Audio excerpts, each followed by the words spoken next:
السلام علیکم ناظرین کرام، اب ہم ان 3 آدمیوں کا قصہ بیان کریں گے جو ایک غار میں پھنس کر رہ گئے تھے۔ بیان کیا جاتا ہے کہ 3 شخص اپنی بستی سے نکل کر کہیں جا رہے تھے کہ راستے میں انہیں پہاڑی علاقے میں طوفانی بارش سے دوچار ہونا پڑا،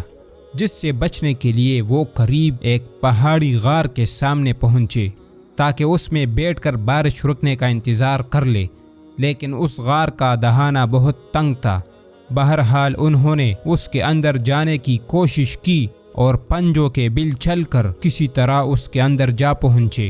مگر خدا کا کرنا ایسا ہوا کہ تیز بارش کی وجہ سے اس غار کے اوپر سے ایک بھاری پتھر پھسل کر اس کے منہ پر آ گئی، جس سے وہ چھوٹا سا دہانہ بھی بند ہو گیا۔ یہ دیکھ کر وہ بہت گھبرائے، لیکن ان تینوں کے مل کر زور لگانے سے بھی وہ باری سل ذرا سا بھی ادھر ادھر نہ کھسک سکی۔ آخر تنگ آ کر وہ آپس میں کہنے لگے کہ ان میں سے جس نے کسی گناہ کے ارتکاب سے صرف خدا کے خوف کی وجہ سے گریز کیا ہو تو وہ اس کا سچ سچ قصہ بیان کرے تاکہ خدا اپنی رحمت سے انہیں اس مصیبت سے نجات دے دے۔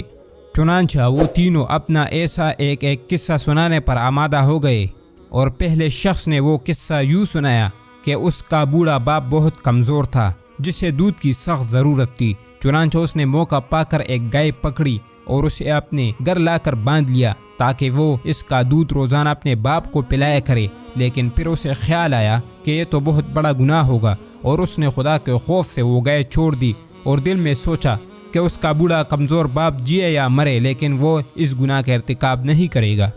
اس پہلے شخص نے ابھی اپنا یہ قصہ ختم ہی کیا تھا کہ خدا کی قدرت سے وہ پتھر اس غار کے منہ سے تھوڑی سی کسک گئی۔ یاد رہے کہ ان تینوں شخصوں نے الگ الگ خدا سے فریاد کی تھی اور یہ دعا کی تھی کہ اگر اس نے اس کے خوف سے کسی گناہ سے پرہیز کیا ہو تو وہ اس کا سچا قصہ بیان کرے گا،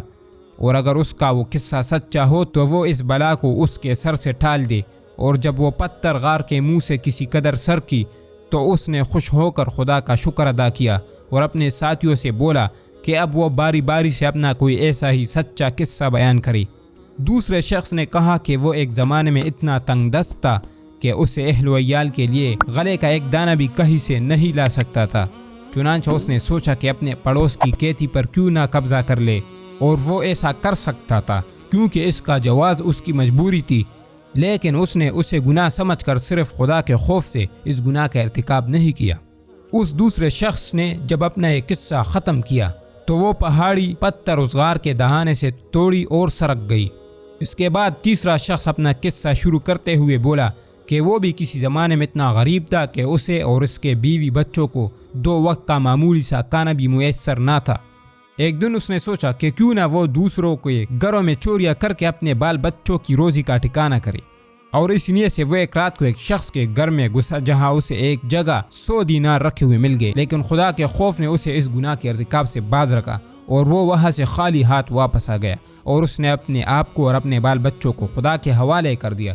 کہ وہ انہیں روزی دے یا نہ دے اسے اختیار ہے۔ اس تیسرے آدمی نے جب اپنا قصہ ختم کیا تو وہ پہاڑی سل یا پتھر اس غار کے منہ سے بالکل ہٹ گئی، اور تینوں پہلے کی طرح رینگتے ہوئے اس غار سے، جو ان کے خیال میں زندگی میں ان تینوں کی قبر بن چکا تھا، خوش کر باہر نکل آئے اور اس کا شکر ادا کرنے لگے۔